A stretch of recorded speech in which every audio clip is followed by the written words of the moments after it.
దేవునికి స్తోత్రం. ప్రియమైన సహోదర సహోదరులకు శుభాభివందనములు. ఈరోజు దేవుని వాగ్దాన సామెతలు 13:12 కోరిక సఫలము కాకుండుట చేత విరోధమునొచ్చును. చూడండి, లోక సంబంధమైనటువంటి అంతగా ఉపయోగం లేనటువంటి కోరికలతో బ్రతికేవారు ఎక్కువ. బలమైన కోరిక మంచిదై ఉండొచ్చు, చెడ్డదై ఉండొచ్చు. చాలామందికి సరైనటువంటి కోరికలు లేవు. అలాంటి వారు తమ జీవితంలో దెబ్బతింటారు. దేవుని యొక్క వాక్యలో చూసినట్టయితే రాజైనటువంటి అహాబు తన నగరికి ఆనుకొని ఉన్నటువంటి నాబోతు యొక్క ద్రాక్ష తోట తనకి కావాలనుకున్నాడు.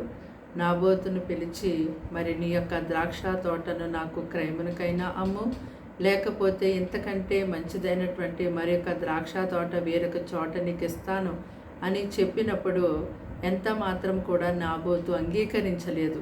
ఈ యొక్క ద్రాక్ష తోట నా పిత్రార్జితము, దేని నీకు ఇవ్వలేను అన్నాడు. ఆ యొక్క మాటకి అహాబు రాజు తన హృదయంలో నొచ్చుకున్నాడు. ఇంటికి వెళ్ళి తన భార్యకు వివరించాడు. తన భార్య ఇద్దరు కలిసి వారి హృదయాలు వచ్చినటువంటి ఆ బలమైనటువంటి ఆ యొక్క కోరిక వారిని ఎంత చెడ్డ స్థితిలోకి నడిపించింది అంటే నాబోతును రాళ్లతో కొట్టి చంపించి ఆ యొక్క నాబోతు ద్రాక్ష తోటను వారు స్వాధీనపరుచుకున్నారు. దేవుడైతే సమస్తమును చూస్తూ ఉన్నాడు కనుక అహాబు యొక్క ఆ యెజబేలు యొక్క ఆ బలమైన కోరిక చెడ్డగా ఉండటం వలన నాబోతును చంపారు. దాని వలన దేవుని యొక్క కోపము, దేవుని యొక్క ఉగ్రత వారి మీదకి వచ్చింది. వారి యొక్క మరణము వారి చూసినట్టయితే ఎంతో హీనముగా, ఎంతో భయంకరమైనటువంటి స్థితిలో వారిద్దరు కూడా మరణించారు.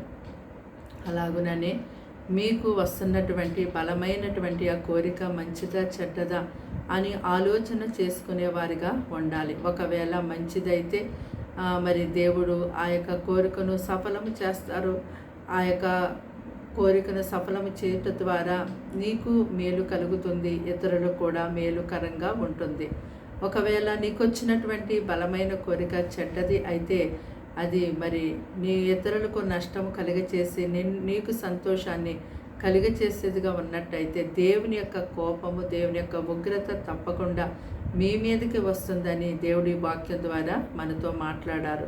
కనుక మీకు వచ్చే ఆ బలమైన కోరికలు మంచివా చెడ్డవా, వాటిని చేయొచ్చా చేయకూడదా అనేది ఒకసారి మీరు ఆలోచన చేసుకొని ముందుకు వెళ్ళినప్పుడు ఏది చేయాలి ఏది చేయకూడదో అనేది ఒక అవగాహన కలిగి మనము జీవించగలుగుతాము. లేని పక్షాన దేవుని యొక్క కోపం ఉగ్రతకు బలైపోతాము.